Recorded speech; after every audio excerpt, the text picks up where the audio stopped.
When it comes to blockchains and smart contracts, there are a lot of common vulnerabilities that have led to a lot of massive hacks throughout the years. Some of these hacks include the DAO hack in 2016, the Ronin bridge, and then a few others. This is going to be the first video in a long series where we go over the 50 most common blockchain smart contract vulnerabilities and how to mitigate them. My name's Anthony. This is the Blockchain Dojo, where we teach you how to be blockchain ninjas, whether it's writing your own smart contracts or auditing and hacking them. If you like what you watch, please like and subscribe for more content.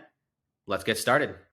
In today's video, we're going to be going over reentrancy, which is one of the most common attacks, which actually led to the notorious DAO hack in 2016. How this happens is when there is a contract that doesn't follow the proper checks, effects, and interactions pattern. What the checks, effects, and interactions pattern means is you check for the proper required statements, you update your local state variables, and then you make interactions and calls to the outside contracts, as well as transferring ether and whatnot. With this example, the reentrancy issue happens here with the withdrawal function. As you can see, there is the proper check, balance of message.sender is greater than or equal to the amount trying to be sent. But here's where the error lies. They send the ether without updating the state the state variables first. In order to fix this, one would need to move this balances up to right before the message.sender.call.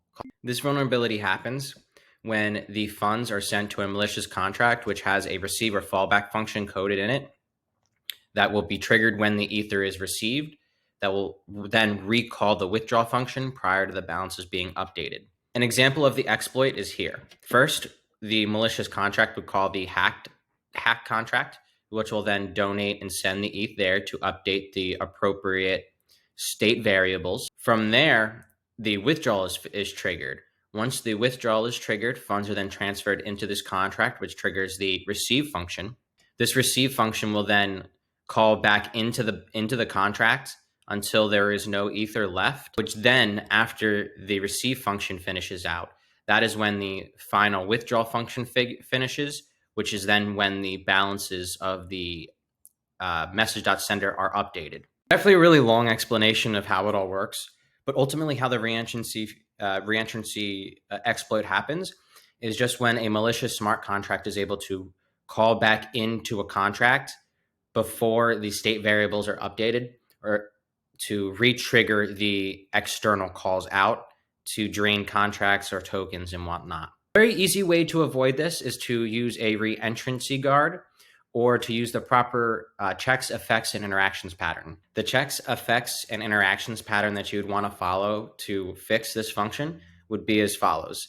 You want to check if the balance of the message.sender is greater than or equal to the amount. Then you want to update the balances of the sender. This is the critical here. So even if the malicious contract gets called back in and tries to re-trigger this withdrawal function, the balances are already updated prior to the ether being sent out. That's a high-level overview of how the reentrancy exploit works. Ultimately, it really has to just do with calling back into the contract and re-triggering functions prior to any state variables being updated. Now, what's crazy about this specific exploit is this is what actually led to a $60 million hack in 2016, which was the DAO hack. Ultimately, this is what ended up having Ethereum get forked and caused a lot of big issues down the road, and is one of the most historic moments, I'd say, within the blockchain space. Thank you to everyone who stayed to the end. I hope you guys learned something, learned a little bit about reentrancy, what causes it, and how to actually prevent it. If you did learn something, please like and subscribe for more content. We'll be rolling out these videos at least once a week, where we'll be going over the most common smart contract vulnerabilities, as well as we'll be releasing videos with smart contract audits and development, as well as further exploit. Thanks for watching. Stay tuned for more.